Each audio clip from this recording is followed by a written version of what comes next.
कि प्रधानमंत्री नरेंद्र मोदी कल शंघाई सहयोग संगठन यानी एससीओ के शिखर सम्मेलन में भाग लेंगे। उज्बेकिस्तान के समरकंद शहर में हो रहे इस शिखर सम्मेलन में रूस, चीन और पाकिस्तान के प्रमुख नेताओं के शामिल होने की उम्मीद है। शिखर सम्मेलन के दौरान सबकी निगाहें प्रधानमंत्री मोदी की चीनी राष्ट्रपति शी जिनपिंग और रूस के व्लादिमीर पुतिन की मुलाकात पर टिकी हुई होगी। वैसे एससीओ समिट का एजेंडा देखें तो उसमें रूस और यूक्रेन जंग को लेकर चर्चा हो सकती है। इस युद्ध से न सिर्फ रूस और यूक्रेन को बल्कि पूरी दुनिया को भी कई तरह के नुकसान उठाने पड़े हैं और संभावना ये जताई जा रही है कि प्रधानमंत्री नरेंद्र मोदी एससीओ समिट के इतर भी रूस के राष्ट्रपति व्लादिमीर पुतिन से वार्ता कर सकते हैं और इसके साथ ही इस समिट में मध्य एशियाई देशों के बीच ट्रेड को लेकर भी चर्चा होना तय माना जा रहा है। वहीं मध्य एशियाई देशों में कनेक्टिविटी पर भी बात होगी। व्यापार, निवेश और अन्य लेन देन को बढ़ावा देने पर भी फोकस होगा। एससीओ समिट के अलावा प्रधानमंत्री नरेंद्र मोदी कई और द्विपक्षीय बैठकें भी कर सकते हैं। कोरोना महामारी के चलते एससीओ समिट में शामिल देश के 2 साल बाद आमने सामने मिल रहे हैं, तो वहीं पाकिस्तान के प्रधानमंत्री शहबाज शरीफ और ईरान के राष्ट्रपति इब्राहिम रईसी के भी शिखर सम्मेलन में भाग लेने की उम्मीद है। उज्बेकिस्तान एससीओ 2022 का अध्यक्ष है और भारत एससीओ का अगला अध्यक्ष बनेगा। मौजूदा वक्त में रूस यूक्रेन युद्ध और चीन ताइवान के बीच जारी टेंशन की वजह से दुनिया भर में जियोपॉलिटिकल टेंशन काफी बढ़ी है।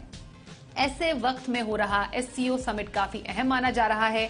वैसे तो एससीओ समिट का एजेंडा अक्सर सिर्फ द्विपक्षीय सहयोग बढ़ाने तक ही सीमित होता है, लेकिन इस बार संभावना ये जताई जा रही है कि समिट में या फिर समिट के इतर रूस यूक्रेन युद्ध के मुद्दे पर बात जरूर होगी।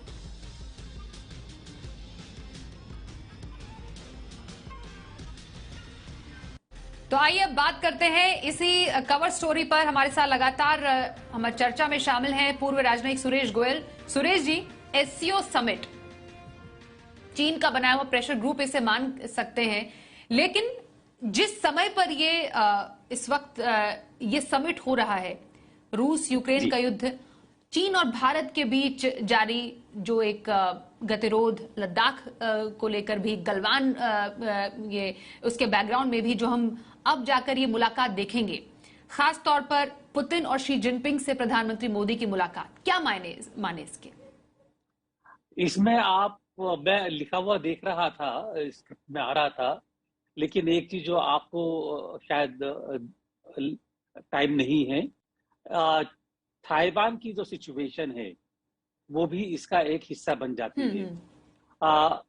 तो मैं ये कहूंगा इस समय जो ये एससीओ की मीटिंग हो रही है, हालांकि एससीओ का मेन मकसद टेररिज्म, काउंटर टेररिज्म और ये कनेक्टिविटी वाले इश्यूज होते हैं, लेकिन मैं समझता हूं कि इस वाली एससीओ की मीटिंग में जो अहम मुद्दे रहेंगे, आपने जैसा कहा, रशिया यूक्रेन का युद्ध, चाइना रशिया के रिलेशंस, भारत और रशिया की जो मीटिंग है वो यूक्रेन की सिचुएशन को लेकर के, जिसकी वजह से ट्रेड, कनेक्टिविटी, एनर्जी क्राइसिस जो सब पैदा हुए हैं, उनके ऊपर चर्चा होगी। इसके अलावा पाकिस्तान भी है। पाकिस्तान को जो अपनी अंदरूनी सिचुएशन है, पिछली जो मीटिंग हुई थी उसके बाद से इमरान जा चुके हैं और अगले इलेक्शन होने वाले हैं, और इसके अलावा वहां पर जो सिचुएशन है टेररिज्म को लेकर के, आतंकवाद को लेकर के, वो भी काफी नाजुक सी सिचुएशन है। लेकिन अगर क्योंकि समय की कमी है, अगर आप चाहें तो मैं जिक्र करना चाहूंगा कि ज्यादातर लोगों की निगाहें टिकी हुई हैं कि प्रधानमंत्री मोदी और राष्ट्रपति शी जिनपिंग के बीच में मुलाकात होगी या नहीं होगी। उसकी भी वजह है कि पिछले 1 साल से 2 साल से जो लद्दाख में सिचुएशन बनी हुई है, जिसको लेकर के बराबर आपस में बातचीत होती रहती है, और सबसे बड़ी चीज ये हुई है कि जो पहले के जितने एग्रीमेंट्स, समझौते थे, अब भारत को उन समझौतों के ऊपर कोई भरोसा नहीं रहा है कि उन भरोसों का चीन कितना पालन करेगा, और चीन अगर कहने के बावजूद भी कितना पीछे हटता है, सिचुएशन वो दोबारा तो नहीं बन जाएगी, इसका भी खतरा बना रहता है। तो इन सबको देखते हुए सबसे ज्यादा लोगों की निगाह है कि भारत और चीन की मुलाकात होगी या नहीं होगी, प्रधानमंत्री मोदी और शी जिनपिंग की मुलाकात होगी या नहीं होगी। मेरा अपना मानना यह है कि अभी जो चल रहा है उसको देखते हुए चीन ने पहले की तरह ही एक छोटा सा तोहफा लटका दिया है भारत के सामने कि देखिए, हम जो है लद्दाख में PP-50 से पीछे हट जाते हैं, डिसएंगेज करते हैं और आपस में बातचीत करते हैं। इसके अलावा G20 की मीटिंग भी आगे होनी है, तो उसकी वजह से भी ये एक झुंझुना कहते हैं आजकल ज्यादातर लोग, वो दिखा दिया गया है। मैं समझता हूं कि अभी भी कोई ऐसी चीज नहीं हुई है जिससे कि चीन के ऊपर विश्वास आगे बढ़ने में मदद मिले। और जब तक चीन का विश्वास आगे बरकरार नहीं होता है, किसी भी बातचीत का मैं नहीं समझता हूं कि कोई ज्यादा मतलब निकलेगा।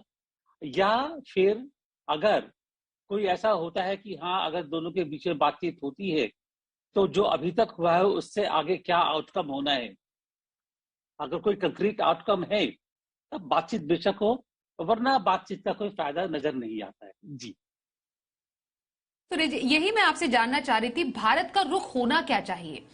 मतलब चीन से अगर ऐसे मुद्दे पर एससीओ समिट के दौरान, अगर जैसा आपने बताया कि अगर मुलाकात होती है शी जिनपिंग और प्रधानमंत्री मोदी की, भारत का रुख क्या एकदम सख्त रवैया होना चाहिए, जितना भी बैकग्राउंड अभी आपने भी समझाया और जिस तरीके से गतिरोध लद्दाख में हुए हैं, या फिर इसको अलग तरीके से टैकल किया जा सकता है? मेरा ख्याल है कि हो सकता है मैं यहाँ एक की माइनॉरिटी में हूँ, लेकिन मेरा अपना ख्याल ये है कि जरूरत है कि चीन को एक टफ मैसेज जाना चाहिए कि आप हमारे को हमेशा टेक फॉर ग्रांटेड नहीं कर सकते हैं कि जो आप कहेंगे हम समझ जाएंगे और आपके मुताबिक चलेंगे। हमारी भी सिक्योरिटी कंसर्न्स है, हमारी भी जरूरतें हैं, तो उसके मुताबिक ही हमको चलना पड़ेगा। तो अगर इस तरह का कोई एक टफ मैसेज जाए तो उसमें कोई हर्ज नहीं है, ताकि they do not just walk over us. जी, मतलब आप कह रहे हैं कि एक कड़ा संदेश देने का ये बिल्कुल सही समय है, और एससीओ समिट एक ऐसा मंच है जहां पर जब दोनों राष्ट्राध्यक्ष मिलेंगे तो उसमें ये बात आगे बहुत सख्ती से पहुंचाई जा सकती है। अगर एससीओ समिट पर आपसे सुरेश जी मैं आखिरी सवाल जानूं कि आगे चलकर इस समिट की भूमिका आप किस प्रकार से देखते हैं? जब ये शंघाई कोऑपरेशन ऑर्गेनाइजेशन की स्थापना हुई थी 5-6 साल पहले, जो मुझे एग्जैक्टली साल याद नहीं आ रहा है, जब इसकी स्थापना हुई थी तो उसका एक खास मकसद था कि चीन मध्य एशियाई देशों में अपना इन्फ्लुएंस बढ़ाना चाहता था, और इसीलिए इसके ज्यादातर सदस्य जो है मध्य एशियाई देश है, और चीन इसने आगे बढ़कर के इनिशिएटिव लिया था ये। अब ये देखते हुए कि ज्यादातर देशों का चीन के ऊपर विश्वास उठता चला जा रहा है, तो मैं नहीं जानता कि एससीओ जब तक कि ये चाइना सेंट्रिक रहेगा और इसमें चाइना की अहम भूमिका रहेगी, तो ये कितना आगे बढ़ेगा, कितना कामयाब होगा, क्योंकि इसमें अभी भी पाकिस्तान आ गया है। हमेशा चीन ने पाकिस्तान को तरजीह दी है, तो ये इसको इतनी अहमियत देने के बाद में इतना मतलब कि तो मुझको पता नहीं, समझ में नहीं आता कि बाकी लोग शंघाई कोऑपरेशन ऑर्गेनाइजेशन को कितना जरूरी मानेंगे या नहीं मानेंगे। एक मुद्दा था टेररिज्म का, वो भी कामयाब नहीं हो पाया है। तो देखिए आगे क्या होता है, लेकिन काफी सस्पेंस बाकी है अभी। जी, तो इस बीच एससीओ समिट, प्रधानमंत्री मोदी इसमें शिरकत करने वाले हैं, और क्या उत्कर्ष निकल कर आता है इस पूरी मीटिंग का, इस पर नजर हम सबकी बनी रहेगी, और आउटकम पर भी लगातार हम आपको जानकारी देते रहेंगे। फिलहाल इस चर्चा में शामिल होने के लिए सुरेश गोयल जी आपका बहुत धन्यवाद।